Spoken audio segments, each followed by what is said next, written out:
spite of the school security measures that we're hearing about, there was certainly not a parent in this country, I dare say, who did not enter a schoolyard today with not just a heavy heart, but a great deal of trepidation, too, at the thought of dropping off their child and walking away. Palm Beach County School Superintendent Wayne Gent is here with me now. And Superintendent, how did you prepare not just parents, but certainly your faculty, staff, teachers, that sort of thing, for that reality today, that trepidation? Well, we knew today would be an important day, and I contacted our principals yesterday. I also did a call out to all of our parents to let them know what procedures would be in place today. We would have extra police on our campuses. We would have local law enforcement agencies, the Sheriff's Department as well, so we'd have a high visibility, not only today, but throughout the week.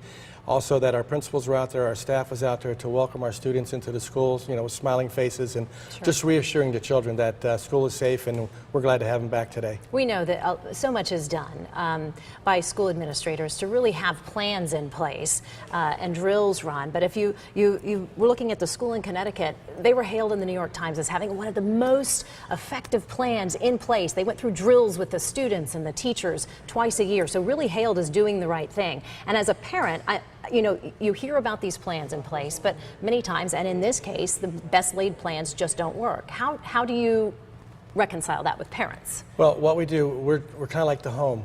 Where you do everything you can to protect your home, to protect your belongings.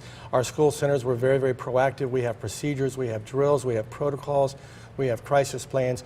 We do not want to have this event happen. No one wants to have that happen, and yet we have to be prepared for that. So all we can do is do training, continual monitoring, continued communication with our students, with our communities, with our parents, and then just try to have all the systems in place and be very, very proactive. You are an educator by trade. You will be entered, as so many other superintendents across this country, into the great debate of gun control now.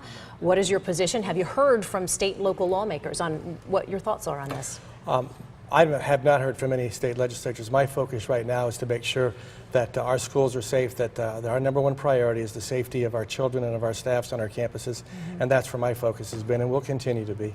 You know, in some corridors, you've heard people say if this principal had had access to a gun under lock and key, in this case in Connecticut, that she may have been able to do more to stop some of the tragedy.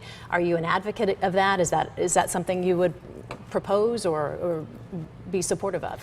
I think that we have to really look at the events of this case when they are revealed, and to see what procedures we have in place and what can we do to enhance those as we do after any event like this, horrible tragedy. And so, we just have to look at all of the options. But right now, it's just too early to. I really don't have a comment regarding that one way or the other. Sure. Superintendent Wayne Gent of Palm Beach County Schools, we certainly appreciate your time on this very difficult day today. Thank you, Shannon. Thank you for being here. And be sure to stay with News Channel 5 as we continue our extensive coverage on the shooting and its aftermath being felt across this country. We'll have reports from Newtown, along with the very latest information from investigators as well. And when we are not on air, certainly you can always get the very latest on our website, WPTV.com.